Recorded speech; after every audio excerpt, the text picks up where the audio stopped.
يا ترى هل بتحب النبي بجد؟ اللي بيحب حد بجد بيفضل فاكره على طول وبيبقى في باله مهما كان منشغل. يا ترى هل انت النبي دايما في بالك؟ طب بتصلي عليه كم مرة في اليوم؟ اللي بيحب حد بيمشي وراه وبيتبع هديه. طب يا ترى هل انت بتتبع سنة النبي صلى الله عليه وسلم وبتنفذ اللي امرك بيه وبتتجنب اللي نهاك عنه؟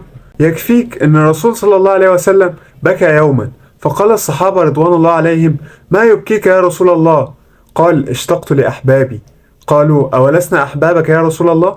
قال: لا، أنتم أصحابي، أما أحبابي فقوم يأتون من بعدي يؤمنون بي ولم يروني. الرسول صلى الله عليه وسلم الناس كلها يوم القيامة هتقول نفسي نفسي، إلا هو هيقول أمتي أمتي.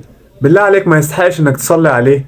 يلا انزل في الكومنتات صلي على النبي دلوقتي، ولو عجبك الفيديو دعمنا بلايك.